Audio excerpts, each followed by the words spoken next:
Hi everyone, ഐപ്ലസിൻ്റെ പുതിയൊരു വീഡിയോയിലേക്ക് സ്വാഗതം. ആദ്യ 10 ചോദ്യങ്ങൾ കഴിഞ്ഞ പാർട്ടിൽ നമ്മൾ ഡിസ്കസ് ചെയ്തിരുന്നു. തുടർന്നുള്ള 10 ചോദ്യങ്ങളാണ് നമ്മൾ ഇപ്പോൾ കാണാനായിട്ട് പോകുന്നത്. ടീച്ചിങ് ആപ്റ്റിറ്റ്യൂഡിൻ്റെ NTA UGC നെറ്റിൻ്റെ പ്രീവിയസ് ഇയർ ക്വസ്റ്റ്യൻസിൽ നിന്ന് എടുത്ത 10 ചോദ്യങ്ങളാണ്. ഇനിയും ഇതുപോലെയുള്ള സെഷൻ ആവശ്യമാണെങ്കിൽ നിങ്ങൾ കമൻറ്റ് ചെയ്യുകയും ലൈക്ക് ചെയ്യുകയും ഷെയർ ചെയ്യുകയൊക്കെ ചെയ്യുക. നിങ്ങളുടെ റെസ്പോൺസ് അനുസരിച്ച് 2 മുതലുള്ള യൂണിറ്റുകളുടെയും ക്വസ്റ്റ്യൻ ഡിസ്കഷൻ ചെയ്യണം എന്നാണ് ആഗ്രഹിക്കുന്നത്. Given below are 2 statements. എളുപ്പമുള്ള ഒരു ചോദ്യമാണ്. Learner centred approaches is centred on teacher needs. കേട്ടാൽ തന്നെ അറിയാൻ പൊട്ടത്തരമാണല്ലേ. ലേണർ സെന്റേർഡ് അപ്രോച്ച് ടീച്ചറുടെ നീഡിനെ ആണോ ഫോക്കസ് ചെയ്യുന്നത്? അല്ലെന്ന് ഒറ്റ വായനയിൽ തന്നെ നമുക്ക് മനസ്സിലാവും. Learner centred approach is centred on cooperative determination of subject matter. Learner centred ആവുമ്പോൾ സബ്ജക്ട് മാറ്റർ തിരഞ്ഞെടുക്കുന്നതിൽ ഒരു സഹകരണ അടിസ്ഥാനത്തിലുള്ള ചർച്ചകളൊക്കെ ഉണ്ടാവുമെന്നാണ് പറയുന്നത്. 4 ഓപ്ഷൻ ഇതാണ്. നിങ്ങൾ തന്നെ ഈ വീഡിയോ കാണുമ്പോൾ തന്നെ ഉത്തരം ശരിയാവുന്നുണ്ടോ തെറ്റാവുന്നുണ്ടോ എന്ന് നിങ്ങളുടെ ഒരു ഉത്തരം തിരഞ്ഞെടുക്കുക. ഇതിൻ്റെ ടോട്ടൽ എത്ര സ്കോർ കിട്ടിയെന്നൊക്കെ ഒന്ന് പറയുന്നതും നല്ലതായിരിക്കും. ഇവിടെ ഏതൊക്കെ സ്റ്റേറ്റ്മെന്റാ ശരി? 1 തെറ്റാണ്, 2 ശരിയാണ്. ഓപ്ഷൻ ഡി ആണ് ശരി ഉത്തരം. അതിന്റെ റീസൺ എന്താ? ലേണർ സെന്റേർഡ് അപ്രോച്ചില് നീഡ്സ് ഓഫ് ദി ലേണർ ആണ് സെന്ററിലുള്ളത്. ഇവിടെ തിരിച്ചാണ് പറഞ്ഞിരിക്കുന്നത്, അതുകൊണ്ട് തെറ്റാണ്. രണ്ടാമത്തെ സ്റ്റേറ്റ്മെന്റ്, ലേണർ സെന്റേർഡ് അപ്രോച്ചില് സബ്ജക്ട് മാറ്റർ തീരുമാനിക്കുന്നതിലൊക്കെ ചർച്ച നടത്തി ലേണറുടെ നീഡ് കൂടി പരിഗണിക്കുന്നുണ്ടാവും. അതുപോലെ തന്നെ പേഴ്സണലൈസ്ഡ് ലേണിങ്ങും ആക്റ്റീവ് ആൻഡ് എക്സ്പീരിയൻഷ്യൽ ലേണിങ്ങും ഒക്കെ ഏതിൻ്റെ ഭാഗമായിട്ട് വരും? നമ്മുടെ ലേണർ സെന്റേർഡ് അപ്രോച്ചിന്റെ ഭാഗമായിട്ട് വരും എന്നുള്ള കാര്യവും ഓർക്കുക. വ്യത്യസ്തമായ ഒരു ക്വസ്റ്റ്യൻ ആണ് 12ാമത്തേത്. A learner combines her or his previous schemas or modifies them as per new experiences. The process of combining or modifying existing schemas and to arrive at new schemas is known as. Schema എന്ന് പറഞ്ഞാൽ ഒരു mental frame work എന്ന് നിങ്ങൾ കൂട്ടിയാൽ മതി. നമുക്ക് എല്ലാവർക്കും കാര്യങ്ങൾ മനസ്സിലാക്കുന്നതിലും പഠിച്ചു വെച്ചിരിക്കുന്നതിലൊക്കെ ഒരു മെന്റൽ ഫ്രെയിം വർക്ക് ഉണ്ട്. അതിൽ പുതിയ എക്സ്പീരിയൻസുകൾ വരുമ്പോൾ അതിനെ കമ്പൈൻ ചെയ്യുകയും മോഡിഫൈ ചെയ്യുന്നതിനും എന്താ പറയുക? ഇത് പഠിച്ചാൽ ഡയറക്റ്റ് ഡെഫിനേഷൻ ആണ്, അല്ലെങ്കിൽ പോലും നമുക്കൊന്ന് ഗസ് ചെയ്ത് എടുക്കാൻ പറ്റുന്ന ഉത്തരമാണ്. അക്കോമഡേഷൻ ആണോ, അഡാപ്റ്റേഷൻ ആണോ, അസിമിലേഷൻ ആണോ, ഇക്വിലിബ്രിയം ആണോ? ഇക്വിലിബ്രേഷൻ ആണോ? ഇക്വിലിബ്രിയത്തിൽ എത്തുന്ന പ്രോസസ്സ്, അതാണ് ഇക്വിലിബ്രേഷൻ. പുതിയ കാര്യങ്ങളെ നമ്മൾ സ്വീകരിക്കുന്നതിന് എന്താ പറയുക? ഒരാൾ വരുമ്പോൾ നമ്മൾ അതിനെ അക്കോമഡേറ്റ് ചെയ്യുക എന്ന് പറയും അല്ലേ, ഉൾക്കൊള്ളുക എന്നൊക്കെ ഉള്ള അർത്ഥത്തിൽ. ബാക്കി എന്താന്ന് നമുക്ക് നോക്കാം. ഇവിടെ അക്കോമഡേഷൻ ആണ് ശരി ഉത്തരം. It is the process of modifying existing schemas or creating new schemas in response to new experience. It involves changing the existing cognitive structure to accommodate new information. പുതിയ ഇൻഫർമേഷൻ സ്വീകരിക്കാൻ പാകത്തിന് എക്സിസ്റ്റിംഗ് ആയിട്ടുള്ള സ്ട്രക്ചറുകളെ modify ചെയ്യുന്നതിനെയാണ് accommodation എന്ന് പറയുന്നത്. ഇനിയും assimilation എന്താ? പുതിയ ഇൻഫർമേഷനെ സ്വീകരിക്കുന്നതിന്, പുതിയതിനെ സ്വീകരിക്കുന്നതിന് അവിടെ മോഡിഫിക്കേഷൻ ഒന്നും നടക്കുന്നില്ല എന്ന് ഓർക്കുക. ഇത് രണ്ടും കൂടി ചേരുന്നതാണ് അഡാപ്റ്റേഷൻ എന്ന് ഓർക്കുക. ബ്രോഡർ ടേം ആണ്. അതിൽ അസിമിലേഷനും അക്കോമഡേഷനും കൂടി ചേർന്ന് വരുന്നതിനെ സൂചിപ്പിക്കുന്ന ടേം ആണ് അഡാപ്റ്റേഷൻ. ഇനിയും ബാലൻസിൽ സ്റ്റെബിലിറ്റി, എക്സിസ്റ്റിംഗ് ആയിട്ടുള്ള സ്ട്രക്ചറും പുതിയ എക്സ്പീരിയൻസും തമ്മിൽ ബാലൻസിൽ എത്തുന്നത്, ഇക്വിലിബ്രിയത്തിൽ എത്തുന്നതാണ് ഇക്വിലിബ്രേഷൻ എന്ന് പറയുന്ന പ്രോസസ്സ് എന്നും ഓർക്കുക.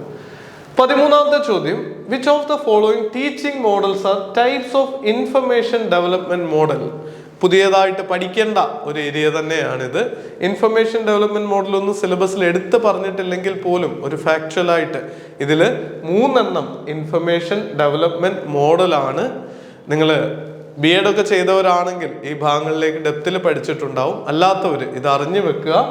ഇതിൽ A, C ആൻഡ് E ആണ് നമ്മുടെ ശരി ഉത്തരമായിട്ട് വരുന്നത്. ഓപ്ഷൻസ് ഉണ്ട്, കണ്ടു കഴിഞ്ഞാലേ നമുക്കറിയാം. എന്തായാലും Gagne's information model information development model ആവണമെന്ന്, C ഇൻവോൾവ് ആയിട്ടുള്ളതെന്ന് കുട്ടിയാൽ പോലും ഗസ് ചെയ്യാൻ ഇവിടെ പാടാണ്. അറിഞ്ഞിരുന്നാൽ മാത്രം ഉത്തരം എഴുതാവുന്ന ചുരുക്കം ചില ചോദ്യങ്ങൾ ഉണ്ടായിക്കോട്ടെ. നമുക്ക് 50-ൽ 50 വേണ്ടല്ലോ. പേപ്പർ 1-ൽ മാക്സിമം സ്കോർ ചെയ്യുക, ഒരു 60-70% നമ്മുടെ ടാർഗറ്റായിട്ട് വെക്കേണ്ടത്. അപ്പോൾ ഒരു ചോദ്യം കിട്ടാത്തതൊന്നും വന്നാലും ഡിസപ്പോയിന്റഡ് ആവരുത്. പുതിയ ഫാക്ട്സ് കാണുമ്പോൾ അത് പഠിച്ചെടുക്കുക, മുന്നോട്ട് പോവുക. A, C ആൻഡ് D ആണ് വരുന്നത്. ഷുമാൻസ് മോഡൽ, അത് ഇതിൻ്റെയൊക്കെ ഇൻഡെപ്തിലോട്ട് പോയി എന്താണതെന്ന് പഠിക്കേണ്ട ആവശ്യമില്ല.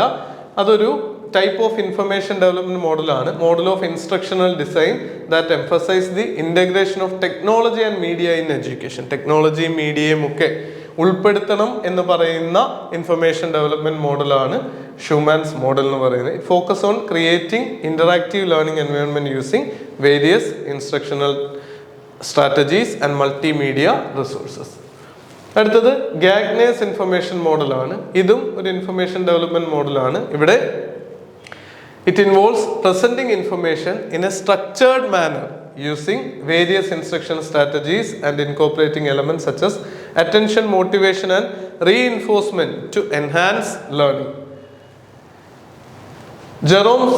ജെറോം ബ്രൂണേഴ്സ് മോഡലാണ് മൂന്നാമത്തേത്. ഇതും ഒരു ഇൻഫർമേഷൻ ഡെവലപ്മെന്റൽ മോഡൽ. പല മോഡലുകൾ ഉണ്ട്. അതിൽ ഇൻഫർമേഷൻ ഡെവലപ്മെന്റ് മോഡലായിട്ട് കൺസിഡർ ചെയ്യുന്ന ഒരു ടീച്ചിങ്ങിന്റെ അപ്രോച്ചാണ്.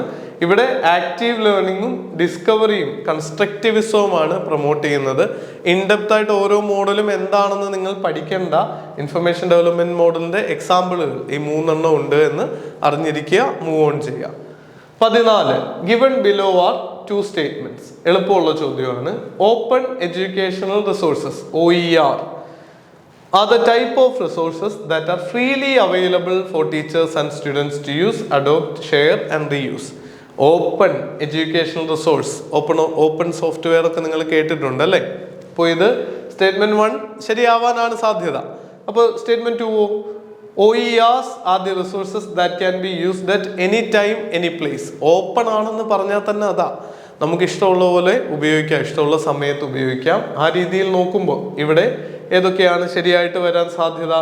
2 സ്റ്റേറ്റ്മെന്റുകളും ശരിയാണെന്ന് കാണാം. ഇതിന് ഫർദർ എക്സ്പ്ലനേഷൻ ആവശ്യമില്ല. OER എന്താണെന്നാണ് പറഞ്ഞിരിക്കുന്നത്. ആർക്കും ഫ്രീ ആയിട്ട് ഉപയോഗിക്കാം, എവിടെ വെച്ചും എങ്ങനെ വേണമെങ്കിലും ഉപയോഗിക്കാം. ആ രീതിയിലാണ് ഒന്നാമത്തെ സ്റ്റേറ്റ്മെന്റും രണ്ടാമത്തെ സ്റ്റേറ്റ്മെന്റും ശരിയാവുന്നതെന്നുള്ള കാര്യം നിങ്ങൾ ഓർക്കുക. അടുത്ത ചോദ്യത്തിലേക്ക്. Which of the following are the characteristics of an ideal evaluation in teaching learning process? ഇവാലുവേഷനെ ബേസ് ചെയ്തിട്ടുള്ളൊരു ചോദ്യമാണ്. ഐഡിയൽ ആയിട്ടുള്ള ഇവാലുവേഷൻ പ്രോസസ്സിൽ ഐഡിയൽ ആയിട്ടുള്ള പോയിന്റുകൾ ഏതാണ്? 1 കോംപ്രിഹെൻസീവ് ആവണം, വേണ്ടേ? വാലിഡ് ആവണം, റിലയബിൾ ആവണം. ഇതൊന്നും പഠിച്ചില്ലേ പോലും നമുക്ക് എഴുതാം. പക്ഷെ സബ്ജക്റ്റീവ് ആവണോ? സബ്ജക്റ്റീവ് ആവുക എന്ന് പറഞ്ഞാൽ ഓരോരുത്തർക്കും ഓരോ രീതിയിലുള്ള റിസൾട്ട് കിട്ടുക.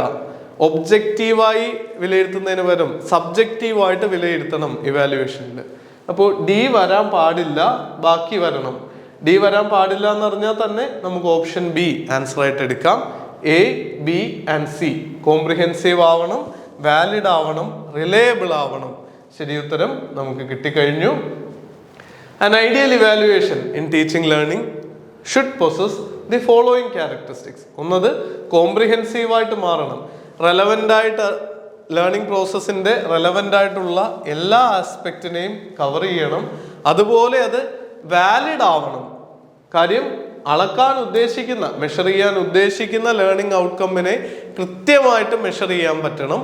അതേപോലെ തന്നെ റിലയബിൾ ആവണം, റിപ്പീറ്റബിലിറ്റി ഉണ്ടാവണം. ഈ ടെസ്റ്റ് വീണ്ടും നടത്തിയാലും ഇതേ രീതിയിലുള്ള റിസൾട്ട് നമുക്ക് കിട്ടാൻ സാധിക്കണം. 16ാമത്തെ ചോദ്യം. Which of the following statements are true about സ്വയം? സ്വയത്തിനെ പറ്റിയാണ് ചോദിച്ചേക്കുന്നത്. സ്വയം is design to achieve 3 cardinal principles. നമ്മൾ പഠിച്ചിട്ടുണ്ടെങ്കിൽ ആദ്യം പഠിക്കുന്ന പോയിന്റ് അതാണ്. സ്വയം is hosting all courses taught in class room from 9 to post graduation. അതും ശരിയാണോ? ഒന്ന് ആലോചിച്ചിട്ട് പറഞ്ഞേ. 3 സ്വയം assesses students continuously and grant degrees. സ്വയത്തിലൂടെ ഡിഗ്രിയും കണ്ടിന്യൂസ് ഇവാലുവേഷനും ഒക്കെ നടക്കുന്നുണ്ടോ? It can be access by anyone, any time, at any place. അതും ശരിയാണ്. അപ്പൊ A, B and D only എന്നുള്ള ഓപ്ഷനാണ് ശരിയായിട്ട് വരേണ്ടത്. ഓപ്ഷൻ C ആണ് ശരിയായിട്ടുള്ള ആൻസർ. ഇവിടെ സ്വയം 3 കാർഡിനൽ പ്രിൻസിപ്പിൾസ് ഫോളോ ചെയ്യുന്നുണ്ട്. ആക്സസ്, ഇക്വിറ്റി ആൻഡ് ക്വാളിറ്റി എന്നുള്ള 3 പ്രധാന പോയിന്റുകളിൽ ഊന്നിയാണ് സ്വയം പ്രവർത്തിക്കുന്നത്. അതുപോലെ തന്നെ 9ാം ക്ലാസ് മുതൽ പോസ്റ്റ് ഗ്രാജുവേഷൻ വരെയുള്ള കണ്ടന്റുകൾ അതിനകത്ത് ഉൾപ്പെടുത്തിയിട്ടുണ്ട്. പക്ഷെ ഒരിക്കലും ഒരു ഡിഗ്രി നൽകുന്ന ഒരു പ്രോഗ്രാം അല്ല സ്വയം എന്നുള്ള കാര്യം ഓർക്കുക.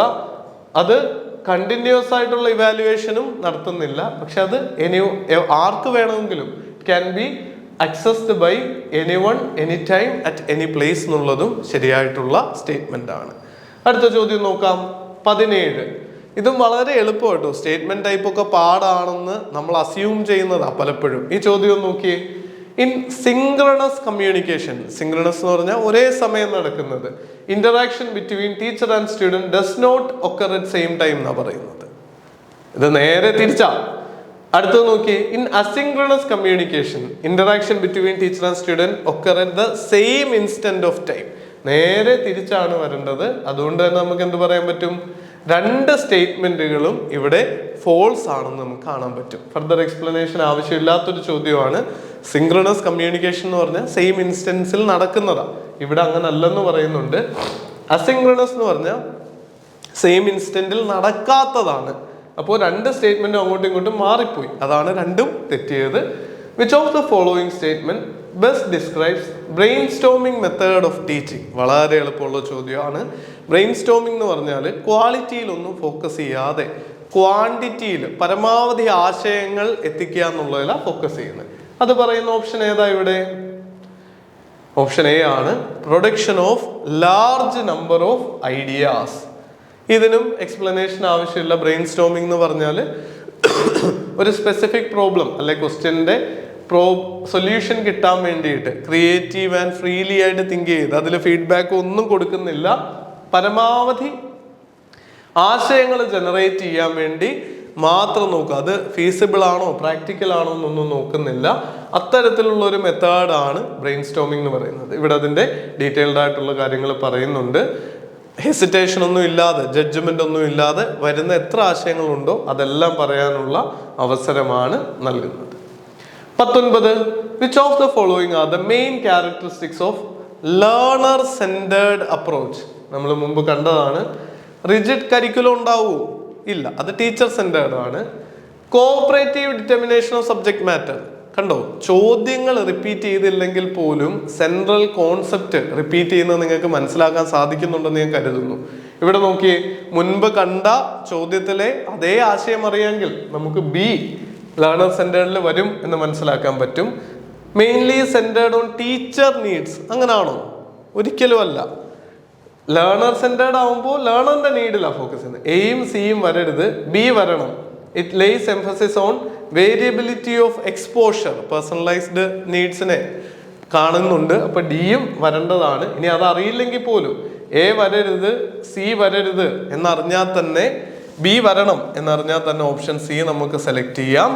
ബി ആൻഡ് ഡി വരുന്ന ഓപ്ഷൻ സി ആണ് കറക്റ്റ് ആയിട്ടുള്ള ആൻസർ എന്ന് കാണാം. ഒടുവിലത്തെ ക്വസ്റ്റ്യൻ, മെയിൻ ക്യാരക്ടറിസ്റ്റിക്സ് ഓഫ് ഇത് നമ്മുടെ എക്സ്പ്ലനേഷൻ ആണ്.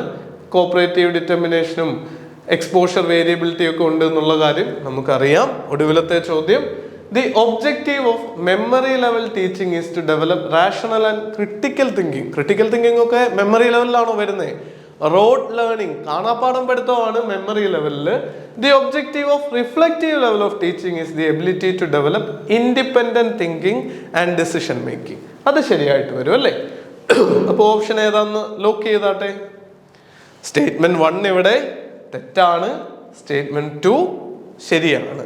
നമ്മൾ ബേസിക് ആയിട്ട് ആദ്യം തന്നെ പഠിക്കുന്ന കാര്യമാണ്. മെമ്മറി ലെവലിൽ ഫാക്റ്റുകൾ ഓർത്തിരിക്കാനും അണ്ടർസ്റ്റാൻഡിങ് ലെവലിൽ എക്സാമ്പിൾ അടക്കം ആ ഫാക്റ്റുകൾ തമ്മിലുള്ള ഇന്റർ കണക്ഷൻ മനസ്സിലാക്കാനും റിഫ്ലക്റ്റീവ് ലെവലിൽ അഡ്വാൻസ്ഡ് ആയിട്ടുള്ള ഇൻഡിപെൻഡന്റ് തിങ്കിങ്ങും ക്രിട്ടിക്കൽ തിങ്കിങ്ങും ഡിസിഷൻ മേക്കിങ്ങും ഒക്കെ ഉറപ്പുവരുത്താനുമാണ് ശ്രമിക്കുന്നത്. അപ്പോൾ ഇത്രയും കാര്യങ്ങളാണ് നമ്മൾ പ്രധാനമായിട്ട് ഈ 10 ചോദ്യങ്ങളിലൂടെ കണ്ടത്. വളരെ ചുരുങ്ങിയ സമയത്തിനുള്ളിൽ തന്നെ നിങ്ങൾക്ക് കുറച്ചധികം കാര്യങ്ങൾ പഠിച്ചെടുക്കാൻ പറ്റിയെന്ന് കരുതുന്നു. അപ്പോൾ നല്ല രീതിയിൽ പ്രിപ്പയർ ചെയ്യുക, നിങ്ങളുടെ അഭിപ്രായങ്ങൾ അറിയിക്കുക. നല്ലൊരു വിജയം നേടാനാവട്ടെ. All the very best. Thank U.